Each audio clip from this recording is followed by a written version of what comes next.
Why is Trump? Why are they trying to destroy Trump? Why are they trying to make it so he can't run? We have to ask ourselves, because this is what happens, and this is why we have to stay informed, because I'm not sure if people are aware of what happened over the weekend, or maybe it even happened on Friday, where pretty much Canada, Justin Trudeau came out. He's the prime minister of Canada, and he's obviously in NATO with us, and that's a big reason why a lot of the things that have happened between Ukraine and Russia, and we're going to look at a video that RFK kind of broke down that situation pretty good. But when you look at the situation between Ukraine and Russia, Russia has said that now I guess there was a green light given, and apparently Joe Biden gave the green light. The White House gave the green light. Trudeau gave the green light publicly, but apparently America did as well, for there to be like long range missiles or something like that. Don't quote me on it, but long range missiles to be used in Russia. And Russia said that if that happens, and we now have missiles landing more inland in Russia, we're going to take that as a war attack. So we okayed that. So the reason why I ask, why is Trump, like, why are they trying to assassinate Trump? Wars bring a lot of money. Wars bring a lot of money. The damage that is caused from wars bring a lot of money. There's a lot of people that get rich when there's chaos. Trump is trying to actively say, I'm creating a ceasefire in Palestine, Israel, and I'm stopping the war in Ukraine and Russia. That's taking a lot of money out of people's pockets that do not care about the quality or value of your life. They only care about lining their pockets. So I ask you again, why are they trying so hard to get rid of Trump? And as you think about that, I'm going to play this video of RFK describing what's really going on in this with the war in Ukraine and Russia. So he actually detailed it in some ways that I was not aware of before. And I think that y'all will be kind of shocked by this as well. But let's take a look at you guys. Let me know what your thoughts are. Let me make sure that the screen is shared. All right, let's continue. This is a war that should have never happened. It's a war the Russians tried repeatedly to settle on terms that were very, very beneficial to Ukraine and us. Have y'all ever heard anybody say that? Because I have a lot of these conversations privately. I'm going to be totally honest. A lot of these conversations privately. I know we try to make Putin and Russia seem like they're just the big bad boogeyman. Well, maybe we should ask, why do we need to make Putin seem as the big bad boogeyman? What did RFK just said? They tried negotiating something that was very favorable to Ukraine and the U.S. There is a reason why the U.S. wants Ukraine to be at war. There's a lot of money being laundered, a lot of money being exchanged. This is what Hunter Biden is in trouble for. This is what Hunter Biden, it's just another version of it. These politicians and their families, they use their political power to leverage certain deals. They don't care if it sacrifices certain aspects of the country. They just care about lining their pockets. That's it. Listen to this video. This is a war that should have never happened. It's a war the Russians tried repeatedly to settle on terms that were very, very beneficial to Ukraine and us. The major thing they wanted was for us to keep NATO out of the Ukraine. The big military contractors want to add new countries to NATO all the time. Why? Because then that country has to conform its military purchases to NATO weapon specifications, which means certain companies, Northrop Grumman, Raytheon, General Dynamics, Boeing, and Lockheed, get a trapped market.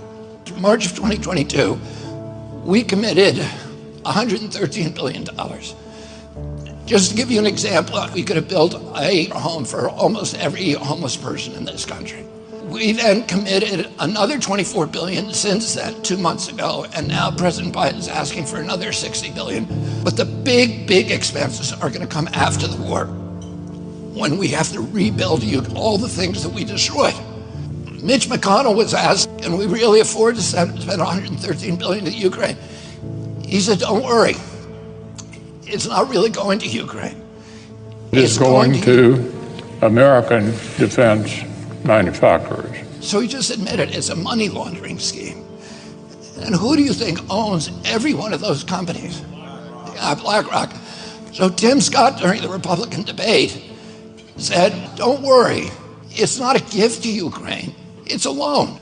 So raise your hand if you think that that loan's ever getting paid back. Yeah, of course it's not. So why do they call it a loan? Because if they call it a loan, they can impose loan conditions. And what are the loan conditions that we impose on? Number one, an extreme austerity program, so that if you're poor in Ukraine, you're going to be poor forever. Number two, most important, Ukraine has to put all of its government-owned assets up for sale to multinational corporations, including all of its agricultural land, the biggest single asset in Europe. In Ukraine, there's been 1,000 years of war fought over that land. It's the richest farmland in the world. It's the breadbasket of Europe. 500,000 kids almost, Ukrainian kids, have died to keep that land as part of Ukraine. They almost certainly didn't know about this loan condition. They've already sold 30% of it. The buyers were DuPont, Cargill, and Monsanto. Who do you think owns all of those companies? BlackRock. And then in December, President Biden gave out the contract to rebuild Ukraine. I'm sorry, I just got to stop it. Are y'all following this? Because this is the first time that it's ever been broken down to me like this. From beginning to end. From acknowledging the fact that, you know, we, like I said earlier, we like to look at Putin and Russia as the big bad boogeyman.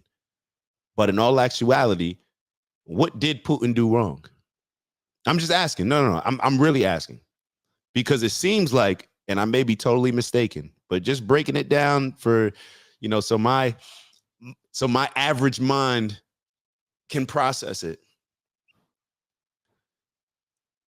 Putin had Russia, made a deal with the US and NATO and said, hey, you know, I don't want any country surrounding me any more than whoever's NATO. I don't want anybody joining NATO that's a part of Russia or obviously on my border. I believe that was agreed to. Maybe it wasn't. Ukraine decides to join NATO. So if you decide to now join my enemy and you're on my border, do we think that it only takes a madman to get upset with that? Or if Mexico or Canada decided to join one of our ops, don't you think America would have an issue with that?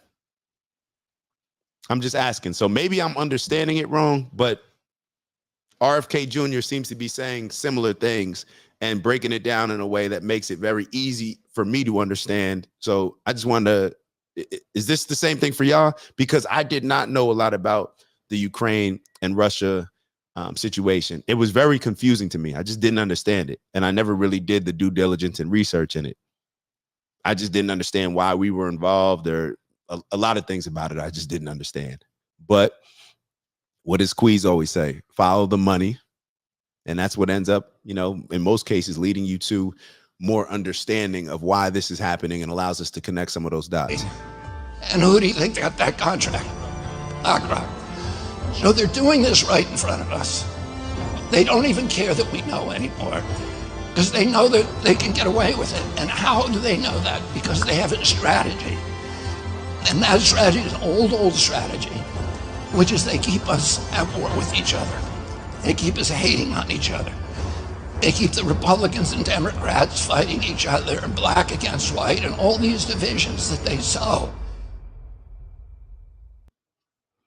Are y'all seeing the advertisements? Oh, it just deleted or something. I keep getting advertisements for cheap viewers. That's why I wrote that comment. But yo, a lot's going on in this country.